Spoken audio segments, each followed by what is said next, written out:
ऋतिक रोशन और कंगना रनौत दोनों ने महज 2 फिल्मों में साथ काम किया है, लेकिन दोनों में अफेयर की चर्चा हुई और बॉलीवुड की बड़ी खबर बनी। एक ने डंके की चोट पर दुनिया को बताया अफेयर था, तो दूसरे ने अफेयर के दावे को खारिज करते हुए थाने और कोर्ट तक पहुंच गए।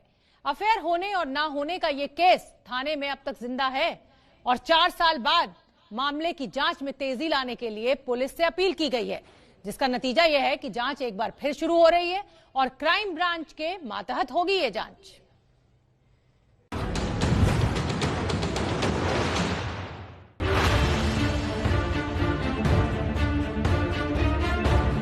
एक बार फिर इन तस्वीरों की चर्चा होगी।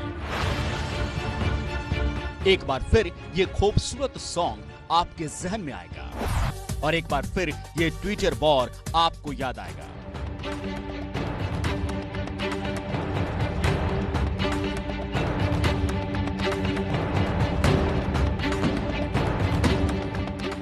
एक बार फिर ये विवादित जोड़ी चर्चा में आ गई है, क्योंकि ऋतिक और कंगना के बीच के विवाद के फिर से जांच शुरू होने वाली है।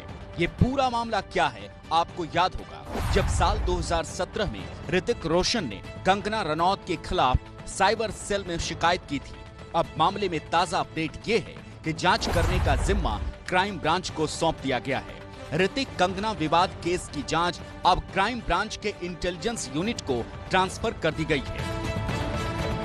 बता दें कि इससे पहले केस की जांच मुंबई की साइबर सेल यूनिट कर रही थी, लेकिन ऋतिक के वकील महेश जेठमलानी ने मुंबई पुलिस कमिश्नर को चिट्ठी लिखकर केस की डिटेल जांच की मांग की। 11 दिसंबर को वरिष्ठ वकील महेश जेठमलानी ने मुंबई पुलिस कमिश्नर को लिखित आवेदन देते हुए कहा कि ऋतिक कंगना केस की जांच आगे नहीं बढ़ रही और इसमें कोई प्रोग्रेस नहीं दिख रहा।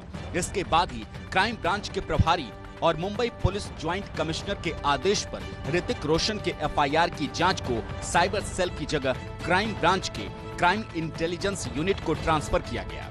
मुंबई पुलिस के इस फैसले के बाद कंगना रनौत की प्रतिक्रिया भी आई।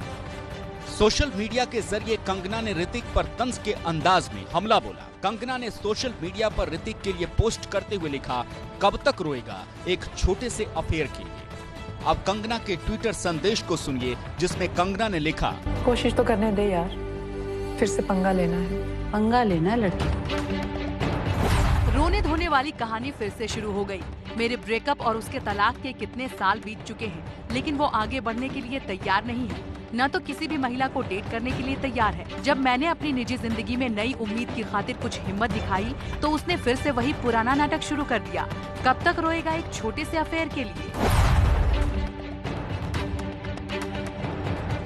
बॉलीवुड में 2 सितारों के बीच झगड़े और अनबन की बात कोई नई नहीं है और न ही ये कोई चौंकाने वाला मामला है, लेकिन कंगना और ऋतिक के बीच का झगड़ा कोर्ट तक पहुंच गया और दोनों में से कोई भी पक्ष पीछे हटने को तैयार नहीं। ये पूरा विवाद साल 2013 में शुरू हुआ था। 2013 से 2014 के बीच ऋतिक रोशन को करीब 100 ईमेल किए गए। ये ईमेल कंगना रनौत की मेल आईडी से भेजे गए थे। इसी मामले में ऋतिक रोशन ने साल 2017 में साइबर सेल में एक शिकायत दर्ज कराई थी। शिकायत के बाद साइबर पुलिस ने आईपीसी की धारा 419 और आईटी की धारा 66C और 66D में मामला दर्ज किया था। तब कंगना ने अपनी ओर से सफाई देते हुए कहा था, उनका ईमेल हैक हुआ था, उन्होंने ऋतिक को कभी कोई ईमेल नहीं किया। इससे पहले भी साल 2016 में ऋतिक रोशन ने कुछ अज्ञात लोगों के खिलाफ आईपीसी की धाराओं के तहत केस दर्ज कराया था, जिसमें आईटी एक्ट और चीटिंग संबंधी धाराओं में मुकदमे दर्ज किए गए थे। सालों से चल रहे इस विवाद में कंगना और ऋतिक ने एक दूसरे को कई नोटिस भेजे। ऋतिक ने ये नोटिस तब भेजा जब कंगना ने एक इंटरव्यू में उन्हें सिली एक्स कहा था। इसके बाद ये खबर सामने आई कि कंगना ने ऋतिक को कई सारे ईमेल किए थे, जब कथित तौर पर दोनों रिलेशन में थे। कंगना और ऋतिक ने एक साथ महज 2 फिल्मों में ही काम किया है। साल 2010 में आई काइट, लेकिन फिल्मी पर्दे से बाहर एक पार्टी के दौरान दोनों की लीक हुई कुछ फोटोग्राफ ने इनके रिश्तों में खलल डाल दी। लीक हुई ये तस्वीरें 4 दिसंबर 2010 को अर्जुन रामपाल के घर पर हुई एक पार्टी की बताई जाती है। इस पार्टी में ऋतिक अपनी पत्नी सुजैन के साथ पहुंचे थे और कंगना रनौत वहां मेहमान के तौर पर थी। बताया जाता है कि सुजैन बच्चों को साथ लेकर पार्टी से जल्दी ही घर लौट गईं। ऋतिक देर रात तक पार्टी में रहे और इसी दौरान कंगना के साथ उनकी ये इंटीमेट पोज वाली तस्वीरें खींची गई थी।